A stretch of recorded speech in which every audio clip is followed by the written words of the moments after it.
Om Swastiastu. We are from SGDP6 and now we are going to present about the interlacing connection of cell junction and cancer development, what, how, and its treatment. This is our team members. So today I shall be telling you about the background of our paper. So cancer is one of the most well-known diseases in the world. Unfortunately, it's also a disease that we're still suffering from as a modern society. Even though modern society has been able to get rid or find a way to get out of some of the most vulnerable diseases we have experienced in the past, such as smallpox and polio, we haven't been able to free ourselves from the fear of cancer. In fact, it is the second deadliest killer in the world by now, only losing to heart disease. Out of 277 types of diseases we can call cancer, only 36 of which are indexed by the GlobalCan. GlobalCan is the online statistics archive of cancer made by an international agency for research on cancer. In 2020, the most commonly diagnosed cancer are female breast cancer, lung cancer, and prostate cancer, while the deadliest cancer are lung, liver, and stomach. Cancer has a big thing going with the tight junction, as it is utilizing the tight junction to move from cell to cell in a mechanism called the collective cell migration. That's all from me. Thank you. Problem identification. In this project, we are going to discuss the characteristic of normal cells and cell junctions. We will also talk about how cell junctions can contribute to cancer development and how to diagnose as well as to treat cell junctions related cancer cells.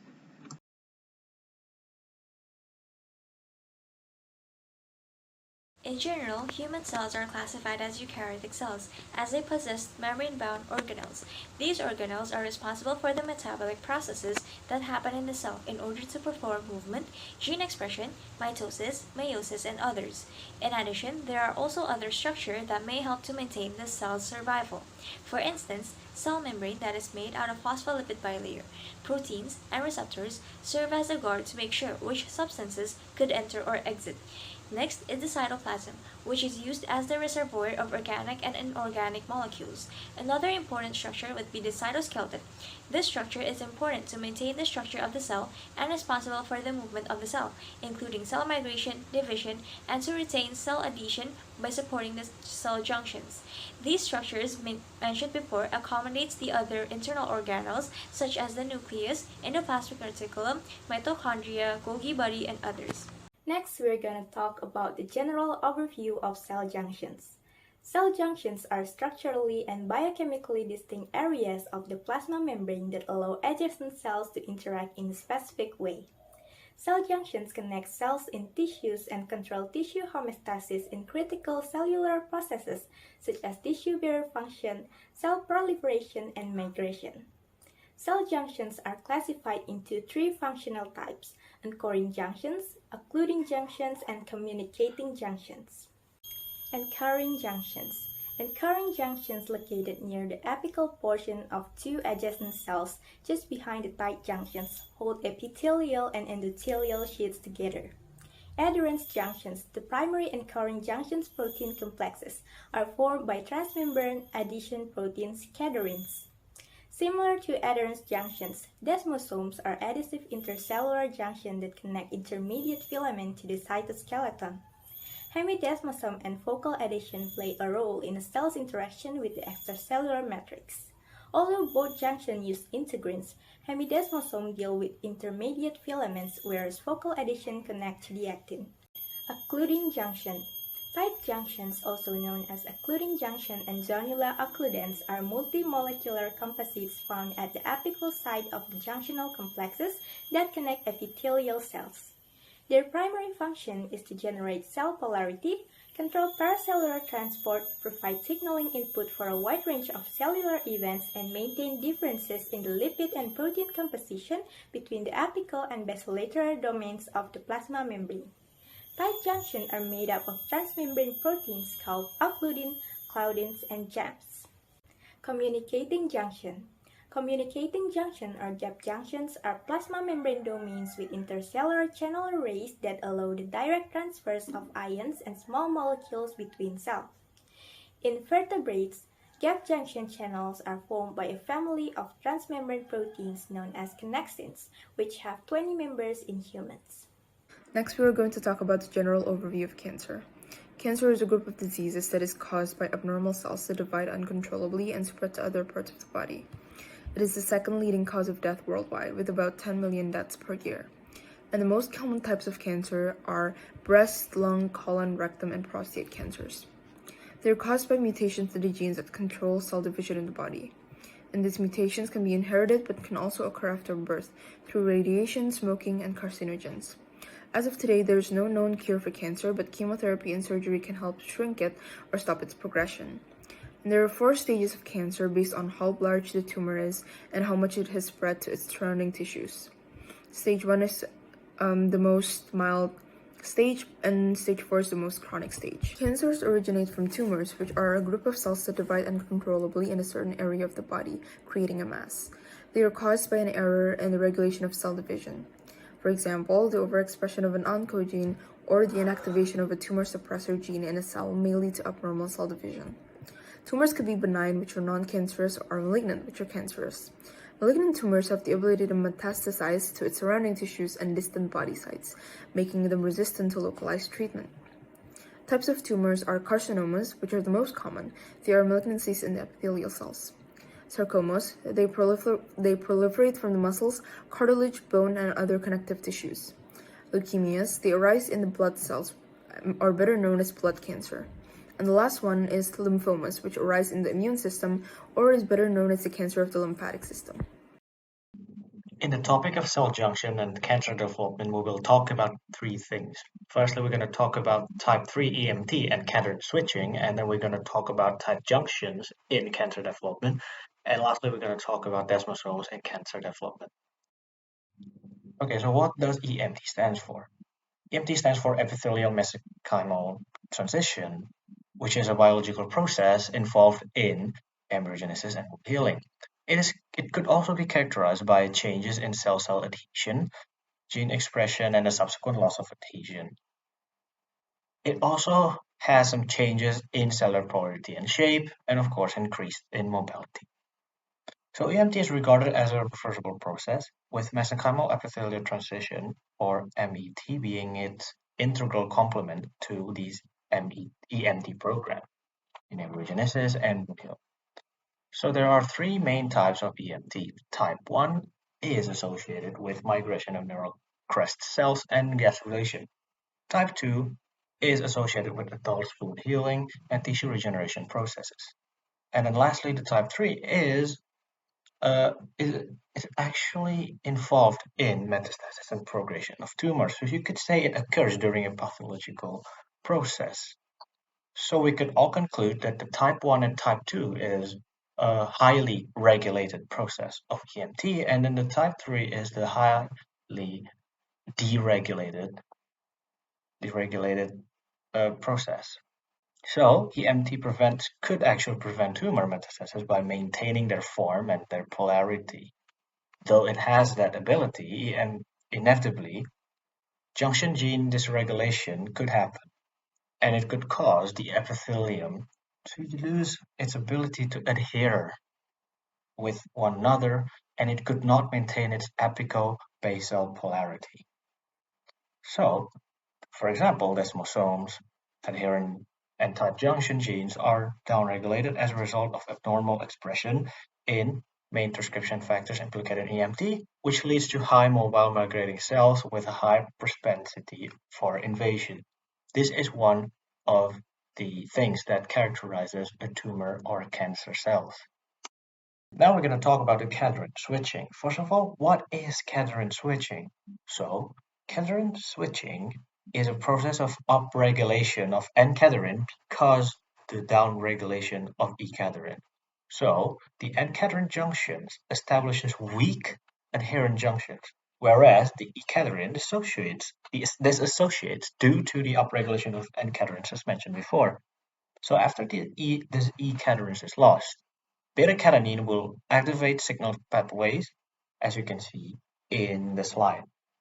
So the cytoskeleton is rearranged as a result of the increased production of the row A or RAS homolog gene family member A, the increase of RAC or RAS-related C3 botulinum toxin, and increased cell division control protein 42 homolog or CDC42. All of these actually causes the cells to transition from adhesive to motile state, which means it's easier to become invasive and it's easier to move. So you could actually say that they're easier to do some metastasizing. So, for example, it has been reported that dysregulated DNA methylation in prostate cancer cells is associated with cadherin switching. So, well known that these are EMT biomarkers. So, the main cause of this process is the hypermethylation of CpG islets in the promoter region of CDH1. Again, that is one of the examples of dysregulation of a gene. And then the second example is a loss of E-cadherin may also result from post-transcriptional events. The junction adapter protein, P120 catenin, actually stabilizes and binds the dileucine motif at the membrane proximal region of E-cadherin. So when this P120 catenin is knocked down, cadherin turnover is abnormally regulated, which causes the E-cadherin to degrade internally and loses function as a tumor invasion suppressor. So it's important to note here that E-cadherin is actually a tumor invasion suppressor. So what cadherin switching is essentially doing is because the upregulation of the N-cadherin, we're no longer having that much of a E-cadherin. So there is no tumor invasion suppressor in our body, therefore promoting tumors and could actually lead to cancer, as I told you before. Next is the role of tight junctions in cancer development. The main protein in tight junctions which will be talked about is the claudins. Claudins are either upregulated or downregulated in cancer. They vary from claudin 1 up to claudin 20. The dysregulation of claudins in epithelial mesenchymal transition, or the EMT, causes loss of gate function and loss of barrier function. First, in the loss of gate function, it is caused by the epithelial cells' integrity being disturbed. Because they have holes, which means they're not guarded anymore, the cancer cells have higher migratory ability. They will invade the cells and trigger metastasis. While the loss of barrier function is caused by the entry of antigens and immune cells, causing inflammation, and as you know, that this inflammation can worsen, leading to the development of cancer. While all of these can be implicated in breast cancer, for instance, which is analyzed through the ER or the estrogen receptors. So the presence or the absence of the ER matters while checking the breast cancer. In the ER positive or subtype, luminal A and B, the tight junctions are downregulated, while in the ER negative, which is much more aggressive, the tight junctions are upregulated. Next is the role of desmosomes in cancer development. So the desmosomes is responsible for cell adhesion and cell integrity. They consist of E-cadherin, desmosomal plaques, and intermediate filaments. The desmosomal plaques consist of desmoplakin, plakophilin, DSC1, and the SG3. The example used here is an application of desmosomes in the keratinocytes. So the disruption of the SC1 also disrupts the DSG3, and the IgG will phosphorylate desmoplakin and plakophilin here. So the cytokeratin filaments, which will bind with the desmoplakin, which forms the cell adhesion, will be decreased because of the phosphorylation of that desmoplakin. And this causes the tumor cells to migrate because the cell adhesion decreases, so they have higher migratory ability, just like in these tight junctions. But The tight junctions also act as tumor suppressor other than being a tumor activator. They downregulate the beta-catenin, and we know that this beta-catenin is essential for cell proliferation and inhibition of the cell apoptosis. If they're let free, what will happen? So they can possibly cause cancer because of the proliferation and inhibition of that cell apoptosis. But with the presence of the desmoplakin, the beta-catenin is downregulated, which means they cannot proliferate cells and they cannot inhibit cell apoptosis. So they act as the tumor suppressor. Next is how to diagnose cancer. First, it can be done by a lab test, which is an examination of a sample of blood, urine, or other bodily fluid or tissue. Second, it can be done by an imaging test. A CT scan provides in-depth scans of the body with the help of a type of contrast material like a dye. MRI provides a sequence of precise images of various locations inside the body using radio waves, strong magnet, and a computer. Nuclear scan involves the detection of a radioactive tracer and the detection of radiation emitted by various organs and tissues. Then bone scan is used to look for bone injury or unusual bone growth. Next method is PET scan or positron emission tomography. This method can detect where cancer cells are in the body because they absorb more glucose than normal. 6. Ultrasound. Ultrasound is a process that examines internal organs and tissues using high-energy sound waves. 7. X-rays. This method uses a low radiation dose to detect abnormalities in the body. And last, there is biopsy. A biopsy is the process of removing tissues or cells for examination by a pathologist. Next is about cancer treatments. After a cancer diagnosis is made, there may be months or even years of medical therapy and specialized care needed, such as surgery and neoadjuvant therapy, radiation therapy, chemotherapy, and immunotherapy. Those are the four mainstays of treatment, and they can be administered singly or in various combinations. The first one is surgery. It induces increased shedding of cancer cells into the circulation, and it also suppresses anti-tumor immunity, allowing circulating cells to survive. And then it also recruits immune cells capable of entrapping tumor cells, and it also induces changes in the target tissue and in the cancer cells themselves.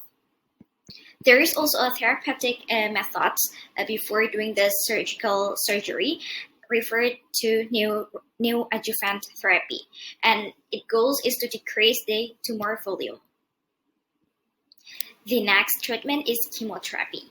Chemotherapy is the use of chemicals to inhibit malignant cells or infectious agents of a disease without significantly affecting host cells. It slows down tumor growth by inhibiting cell division and inducing apoptosis. It works to change the tumor cells so that they stop growing or die. Next, immunotherapy that use substances made from living organisms to improve, target, or restore our immune system function by removing its barriers to fight the cancer.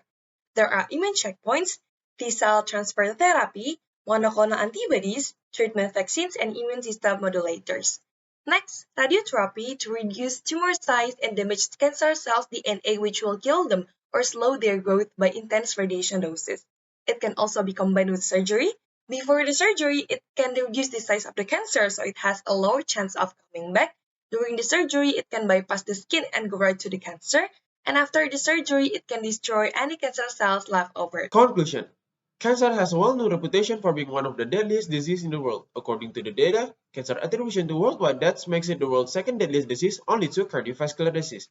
Cancer development has a very tight relationship with dysregulation of cell junction. Normally, cell junction regulate tissue homeostasis and crucial biological activities such as tissue barrier functioning, cell proliferation, and migration. Numerous components of cell junction have a double-sided role in cancer development as a tumor suppressor or promoter. Dysregulation of these components result in loss of barrier and gap function of the cell junction, which leads to enhanced cancer cell migratory ability, therefore causing invasion of cancer cells and metastasis. Cancer can be diagnosed in a number of methods, including to laboratory tests, imaging tests, and biopsies. Following a cancer diagnosis, a patient may get a variety of treatments and specialized care, including surgery and neoadjuvant therapy, radiation therapy, chemotherapy, and immunotherapy. That's all for the interlacing connection of cell junction and cancer development, what, how, and its treatment from us SGDB6. Thank you.